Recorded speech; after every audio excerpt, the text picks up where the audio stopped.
وہ تشریف لائیں گے اور السنن النسائی کی آخری حدیث کا درس ارشاد فرمائیں گے.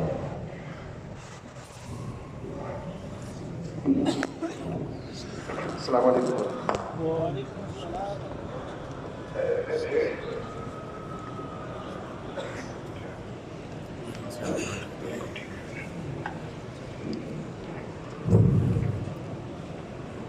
السلام علیکم ورحمۃ اللہ وبرکاتہ.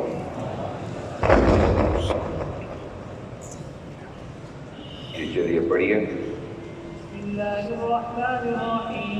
الحمد للہ رب العالمین والصلاة والسلام على اشرف الانبیاء والمرسلین وعلى آلہ واصحابہ اجمعین. اما بعد. قال الشيخ رحمه الله ونفعنا الله بعلومه وعلومكم وعلوم مشائخنا وعلوم سائر الصالحين في الدارين آمين.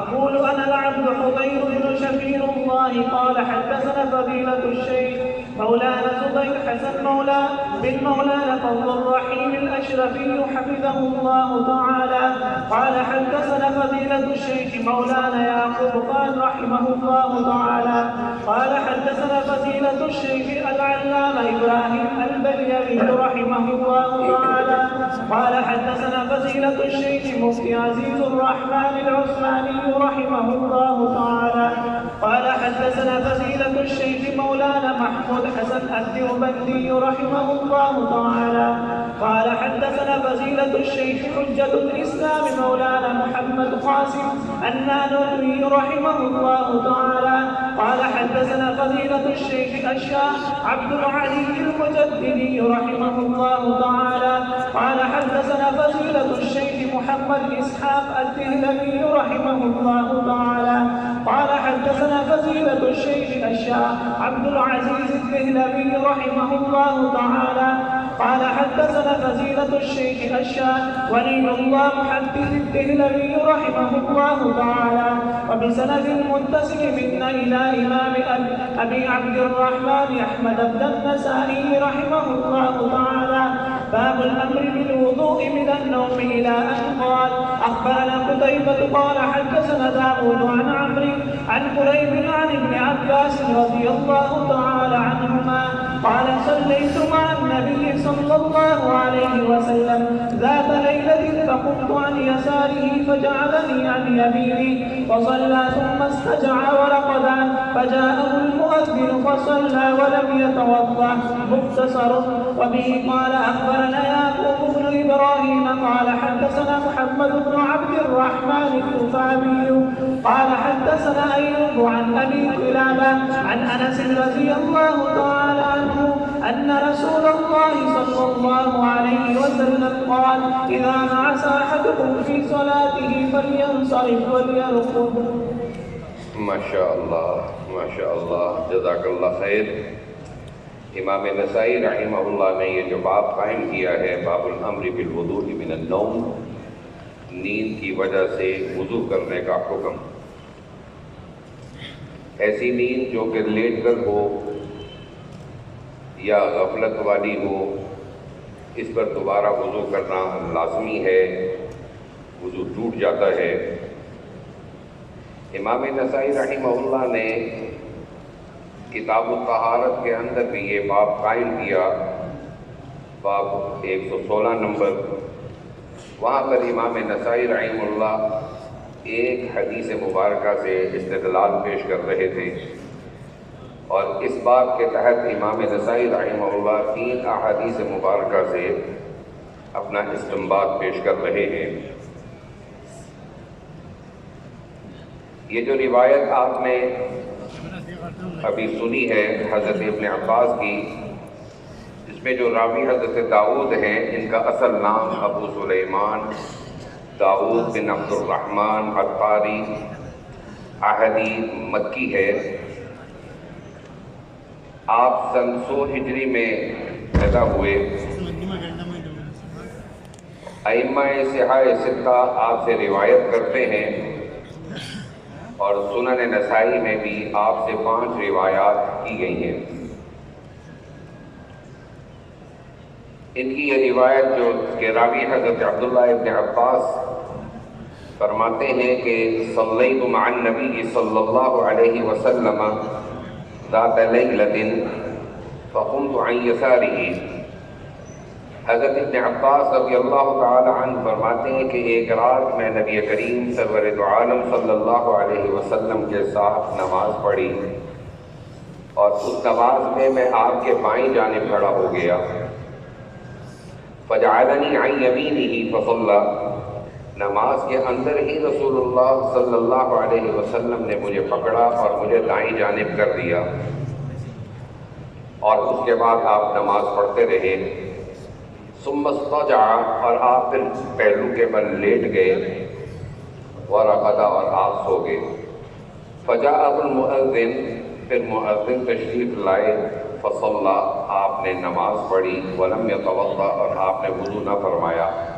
مختصر، امام نسائی رحمہ اللہ نے یہ مختصر کا لفظ استعمال کر کے یہ بتلا دیا کہ یہ روایت مختصر بیان کی گئی ہے، جبکہ امام مسلم اور امام بخاری نے تفصیل کے ساتھ اس روایت کو بیان کیا۔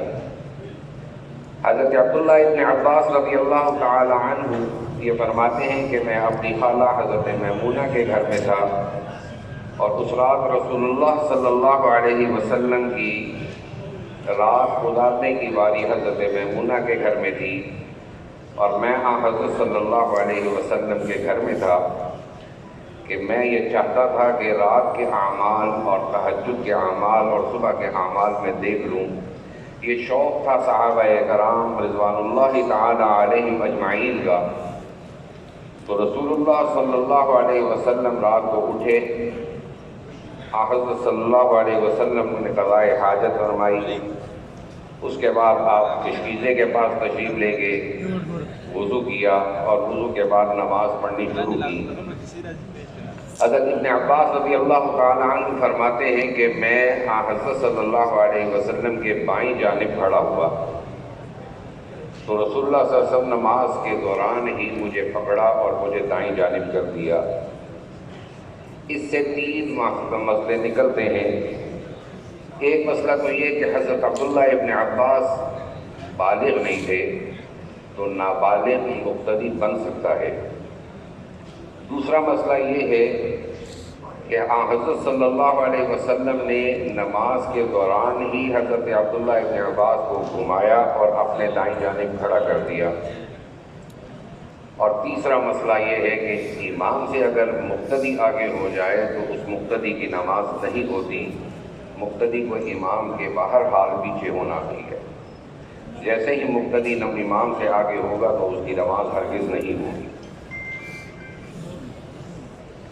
یہ معنی ہے فجعلنی عن یمینہ فصلی، کہ رسول اللہ صلی اللہ علیہ وسلم نے مجھے دائیں جانب کھڑا کیا اور آپ نے نماز پڑھی۔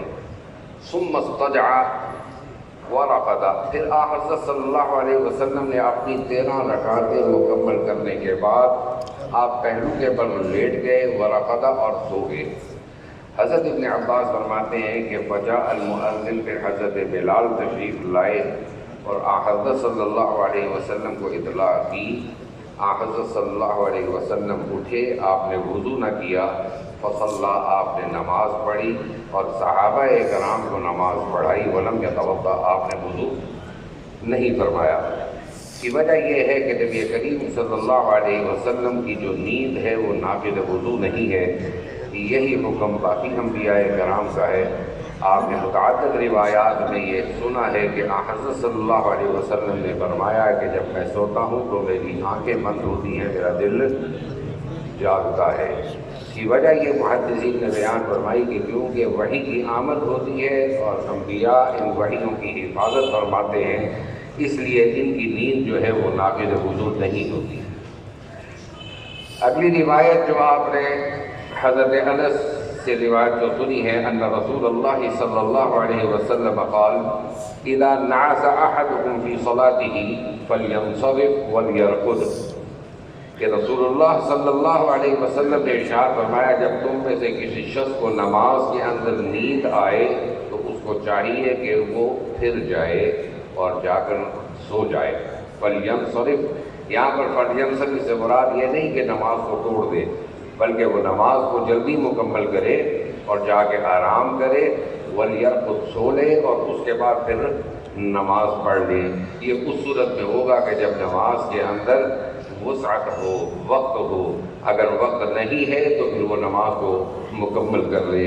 اللہ تعالیٰ سے دعا ہے کہ اللہ تعالیٰ آپ لوگوں نے جو پڑھا ہے اس پر عمل کرنے کی اور آگے پھیلانے کی توفیق عطا فرمائے، اور ہر میں سے آپ ایک کو عالم و عمل بنائے۔ وآخر دعوانا ان الحمد للہ رب العالمین۔